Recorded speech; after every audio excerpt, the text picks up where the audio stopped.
Learn the most advanced recruiting techniques. Land the most desirable talent. Launch your company towards massive success.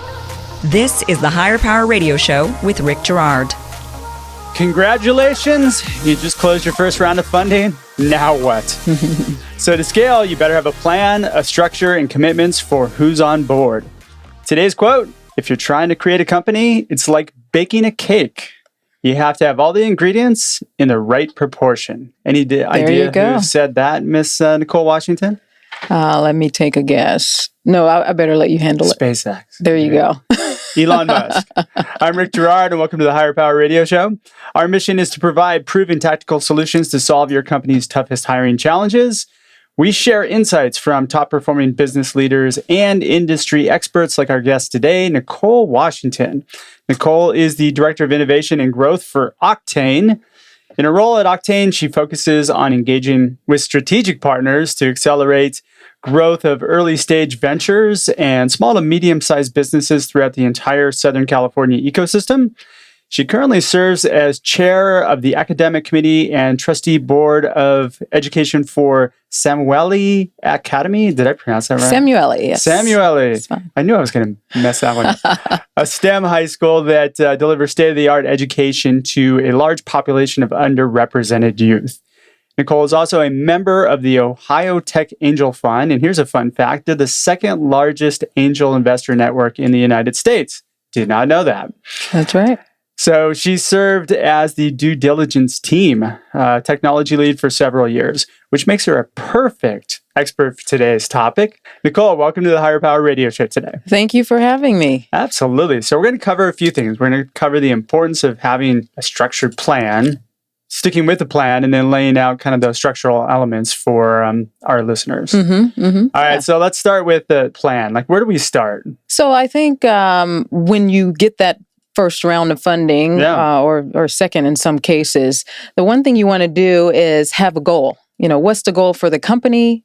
Clearly be able to understand that and articulate that. Why is the goal important? Because now you have to go around and convince people that they also want to be on this journey with you. So it's important for you to be able to clearly articulate what the journey is all about, right? So this is kind of taking it back to their cause or the mission or the vision of the company. That's right.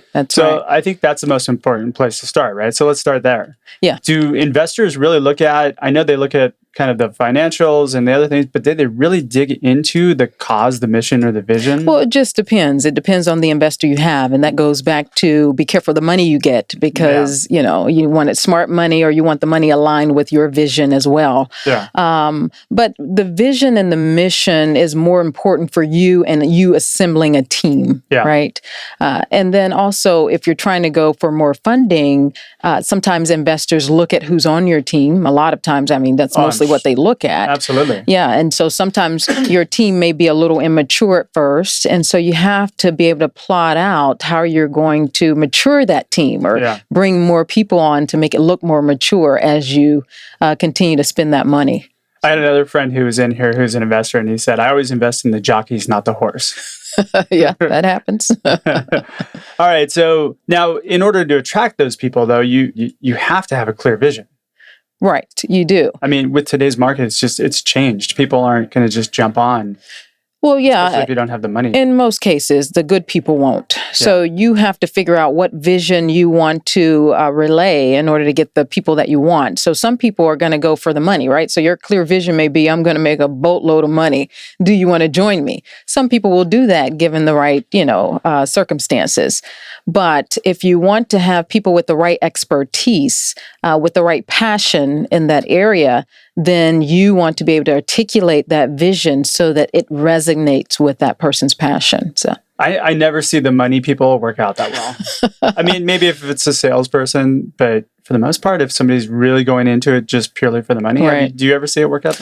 It depends. It depends on the expertise. Sometimes. Not as much, though. Yeah. I would imagine if you're in the financial space, it's about the money then. Could be the financial space. Yeah. Somebody who just comes in to scale. So you could have one person that wants the money and then you get rid of them pretty quickly and get, when they get you to a place you want to be and where they want to be, you might get someone else. So it's all strategic. Let's talk a little bit about having a pipeline of talent. You should have everything ready to go when you get that funding. Yeah. So I think when you chart out where you're going, then you can start to look at who do I hire first, right? Because, just because it depends on where you are. If you get your seed money, you may not be able to go out and hire sales and HR, and you're not going to be able to hire everyone. No, but you need those key people that are going to get the product off the ground or get you that point. That's right. That's right. So a lot of time the investor wants to know, have you thought through this? And do you understand who you're going to hire first, right? And you may have to contract out your HR or something like that. It's interesting. I got a deck from a company that was asking me to help them out on their board of advisors. They had their whole team already planned out through sales and everything. And they haven't even received their seed funding yet, which I thought was ridiculously impressive. Yeah, that is impressive. And the very first page was their mission and vision, where they talked about how important the culture was. Very good. And exactly how that culture was going to line up. Yeah. It's interesting because some companies don't think about that until after they have already hired their first 3 people. Well, I've seen companies where, oh my God, I got money. I got to hire. And they panic. And then they just start hiring based on skills. And then they get themselves into a lot of trouble that way. That's exactly right. Yeah. So it's better to begin with the end in mind, right? Exactly. All right. So you get your key positions in place, your partners, you have where do we go from there? Execution. At that point, execution. That seems obvious, right? which is important because then that's when you hire that key operations person. So that person is probably one of the first people you hire. So a lot of times the CEO is the one with the execution expertise or the I've done it before, and then the other people that come in fill in the gaps around the talent that he might be missing or the skills that person might be missing. But important to also do once you start hiring people before you make your first hire is to come to an understanding about the agreements. Like, what's going to happen if this thing falls apart? It's highly likely that it will. It's very likely. Most of them do, right? Yeah. Most of them don't go to the distance. Yeah. So how do we divorce? How do we divorce? And that's exactly right. Or what do we do in certain circumstances? So the legal agreements need to really be solid and in place when you make that first hire, really. As an investor, though, don't you want those in place prior to you putting any money into the organization? If there's another team member already. Okay. So sometimes it starts out with one person. But how investable is one person? It just depends. It depends on what kind of engine you have behind you. If somebody's already done something before, then... If they've already done it before and they just need to assemble a team and they have the pedigree that makes you feel like they can go out there and do that, seed money may be coming your way. Before you get the big bucks, usually something's happening already. So. But for most people, they don't have that pedigree. They have an idea. That's right. Is a small company that hasn't really executed before, is that something you're going to need a team behind them before you're going to put any money into them, right? I would, but just some people don't. Prudent investor.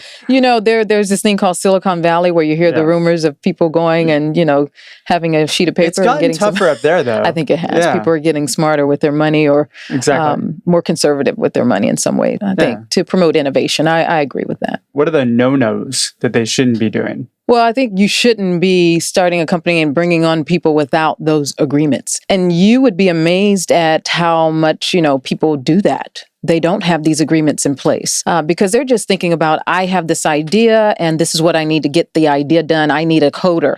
They're not really thinking about all of the issues that could come with having another person working with you, right? What agreements? So the agreements between the two people, how are we going to work together? Most people think about how many shares do you get, right? Yeah. But let's think about what happens when, I have to put some money into this. What happens to the shares then as we put more and more money in this because we're bridging the gap before we get, our next round of funding? How do we do that? What happens if I decide I don't want to, be in this business anymore, but my kid wants to do it and I want to let my kid do it? What, those types of decisions. Like an expectations document. Right. When we sell, or what if I want to sell and you don't?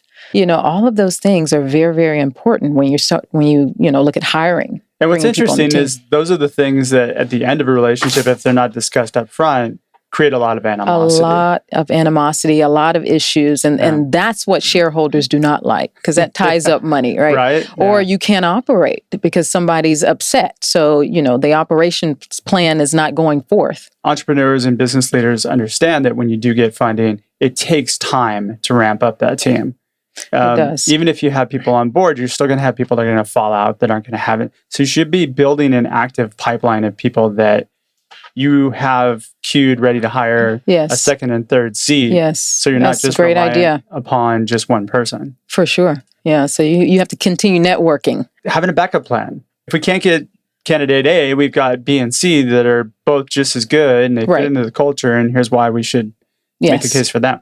I would imagine that would make you as an investor feel much better about your money being invested. Yeah, just like a backup plan for a manufacturer. If I have a product that I'm producing, right? I don't want just one manufacturer. So backup plans are great. Well, that's why data is always backed in 3 different locations? if we're lucky. If we're lucky. If you're just joining us on the live stream or the podcast, you're listening to the Higher Power Radio Show. I'm your host, Rick Girard. And today our guest is Nicole Washington. She's the Director of Innovation and Growth at Octane. So we just talked a little bit about structuring a plan for what to do after you get the money. Now we're going to talk about how to actually structure that plan. So I want to start with kind of the core values piece, because that's near and dear to my heart. It's something that I teach. If you don't know who you are as a company, if you don't know who you are as a person, it's going to be really hard for you to attract people. Right. And you're going to have a culture that's a mishmash of misfit toys that won't necessarily you're going to be want to know what to do with those people really soon, like how to get rid of them, basically. Yeah. And I always like to think, you want to hire hard and manage easy. So if you take your time in the hiring process and you don't rush into it, you're not going to make bad hiring decisions, which are going to be very costly to the investors. But how many people that really know how to hire people, right? I know one. One good one. Yeah.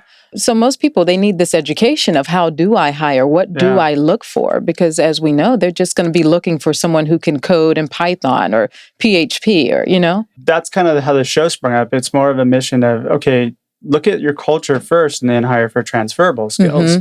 People who are going to be along for the ride, they're going to get you to your end destination. Like you said, start with the end in mind first. Right. Those are the people you want. That's right. I do a lot of stuff at the Cove too. Like when whenever you guys have events, I'm always there. Yeah. And what's interesting is I've met a lot of entrepreneurs telling me all kinds of stories about, me and my buddy started a company and that just didn't work out. Now we hate each other. Right. I have one of those personal stories as well. My buddy hates me now. That's why some people have the rule, never do business with friends or family. I know, right? But everybody tells you have to get your first money from friends and family. But what's funny is you always think that you'll be different. That won't happen to me. It's going to happen to you. Yep. When you and I talked before, you were saying really the important thing is to define your roadmap. So let's talk a little bit about that. What kind of roadmap do you feel is something that you like to see in companies that you're going to invest in? Well, I think one thing that's important is what do you do when, right? So if you're selling something, consumer goods or something like that, then who do you hire first? Everybody understands that sales and marketing is what wins the game. So when do you bring on the head of sales? Right? If you're only getting $500,000, do you spend that money on sales or do you spend it on marketing? Yeah. So that's a dilemma. So that's a tough dilemma too. It's very tough, and it seems like they're starting to flop. Right. Marketing seems to be like it's edging over sales almost. It does, especially with the online marketing and the new world that we live in, right? Yeah, but it all depends. It depends on the business. It depends on your business, and it also depends on who's in your network. It depends on what I call the low-hanging fruit, right? So what is it that you have in your arsenal that will allow you to do better on this avenue than the other? And so it's very unique to the individual business and leadership team. The roadmap is basically your milestones that they have to hit, right? Right. So certain milestones. So then once we get to this point, then we can hire this person. So the investor would love to know that you've clearly thought through that. That kind of is what distinguishes a good leader. And it's probably really helpful if you say, when we get to this point, we have these 3 candidates that are lined up for this role. Well, that's even better, so that they can take a look at who you think you have in your arsenal. Yeah. But if you get a good investor, which you want to, you get a smart money, they call it, then that person may also want to have some input. So you got to be a little, careful and toe the line a little bit and be willing to take suggestions, because especially when you get to the big institutional guys, sometimes they kind of have an idea of, who can take this and run with it or who helped with this before, and you want to make sure that aligns with the values of the person you're thinking of hiring. That's a whole nother discussion about when you take money, right? Because that's a whole nother discussion, yes. Because you don't want to take money from somebody who's automatically going to inject themselves into the business and say, well, look at you, no, we're going to hire my nephew for this. Right. He just got out of school and he's really nice. He needs a job. There you go. Talk about all the documents being in place. What documents do you recommend they have in place once they get the money? Your expectations document? Yeah, expectations, just kind of shareholder agreements or founder agreements is really what we want to look at. And then there's all sorts of things that the investor will ask for themselves. But as far as hiring is concerned, the main thing is the founder's agreement that you have. The division of responsibility. Right. Division of responsibilities, shares. And what happens if I die, my wife comes in and takes over the company? Exactly. Yeah. You want to make sure you have that clearly articulated that your wife does telecom and we do medical devices, so she's not eligible. Yeah, got it. Being preemptive, though, is pretty important in making sure that you've actually talked to the people that you have lined up for those slots. Right? Yeah, they don't get a phone call one day and say, hey man, I want you to come work for me. You should have lengthy conversations and have those relationships develop with those people that you want to potentially bring on board. You should. And ideally, you've kind of been courting them. And that's why this whole thing with begin with the end in mind is important, because you're courting those people. When you meet someone, you continue to build a relationship. So, partially is to make sure that that is the person that you would like, not just their skill set, but also, like you said, the values, are they aligned? Now, when you say build with the end in mind, what does that mean in your mind? What that means is, how do I want to structure this company? What type of people do I want in this company? What do I want this company to look like at the end of the day, right? What am I doing here? So we're not looking at, the end in mind of, we're going to go IPO in 3 years and exit for $1 billion. Well, I mean, that's pretty specific.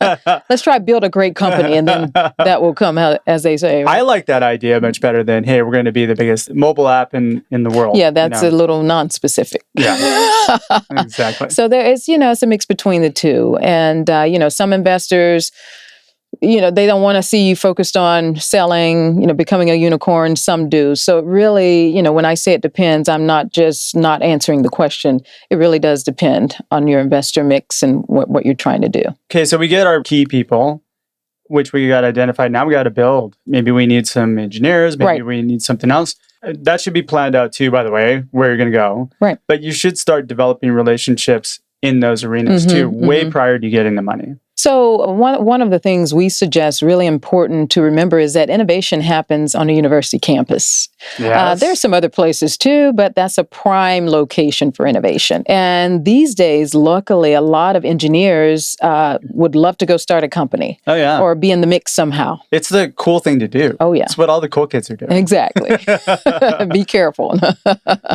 But, so that's a great place to start. So, you might do a search online and search for, professors do research all the time, and they have research assistants. Yeah. They have undergraduates, graduate students who are doing research. So if you do an online search for research at university, you probably will come up with a few universities doing that type of research, and understand who's at the top of their game and the research related to what you're doing. That's a good place to start. You should definitely be a fixture at events where those people hang out too, where you can kind of network with them. For sure. The worst thing you can do, I'm going to get a lot of calls from recruiters right now. Worst thing you could do is just reach out to recruiters and have them find, I'm going to get hate mail now. When you're starting a company, you can't afford it most of the cases. And that's the idea. We're pricey. And yet you want to build from the network. The other thing is referrals. You got to leverage referrals. Mm-hmm. The people that that you've worked with in the past. I agree. Leveraging referrals is key. Yeah. For sure. But I think, when you look at the university campus, that's really for the people who are just getting a little bit of seed money. They don't have the resources to afford recruiters. They can barely pay the salary. You So barely pay the rent. yeah. So But you got funding, so now you can. and this is right. You can, but you don't want to blow through that. That's right. You Yeah. got to be careful, and that's why you begin with the end in mind, and you have those milestones because you know how much money you're going to spend at each step of the way. Ideally, taking on it's a always huge- going to take more, right? And But taking on a huge burn rate is not a good idea. that's exactly right, It's the quickest way to get your funding pulled. and not get any more. Yeah, exactly. All right. What would be 3 takeaways? I think one, if you're struggling with where to find talent, think about the university campus. Great suggestion. Right? Think about that. The other thing is always start a company with what you perceive are your values and the culture. Boom. Okay, so that's very important because that's the type of team you want align with. Agreed. And then I think the next thing is we can steal from someone else. Begin with the end in mind. You know what? I love that. So I say don't make compromises, goals of the company first, and hire with the end result in mind. There you go. I'm right there with you. So hey, we got it. All right. All right, we're just about out of time for today's show. Thanks for your time investment today, Nicole. Thank you for and I really having me. appreciate you being a guest. And welcome to the Higher Power Radio community. Thanks a lot. Now, if somebody's looking to get involved with Octane or wants to reach out to you, how do they reach you? Oh, well, they can reach me at Nicole@octaneoc.org, or they can reach us at octaneoc.org online. Perfect. And that's Nicole, Nicole, right? That's right. I want to thank our listening audience for tuning in to this week's episode of Higher Power. Quick thanks to our team, our engineer, Paul Roberts, our new creative director, Ayla Gerard, and our producers, Andrea Ballin and Shanti Rao. That's my 8-year-old daughter. I noticed the similarity in name. If you're listening to the podcast, please subscribe, rate, and review. We need your feedback to make the content amazing for you. You can join the Higher Power Radio community at higherpowerradio.com. That's HIREPOWERRADIO. And you can find us on all the various podcast platforms, or follow me on Instagram at RickGerard1. Tune in next week. Our guest is going to be Sherry Benjamin. Sherry is the president of S. Benjamins and Company.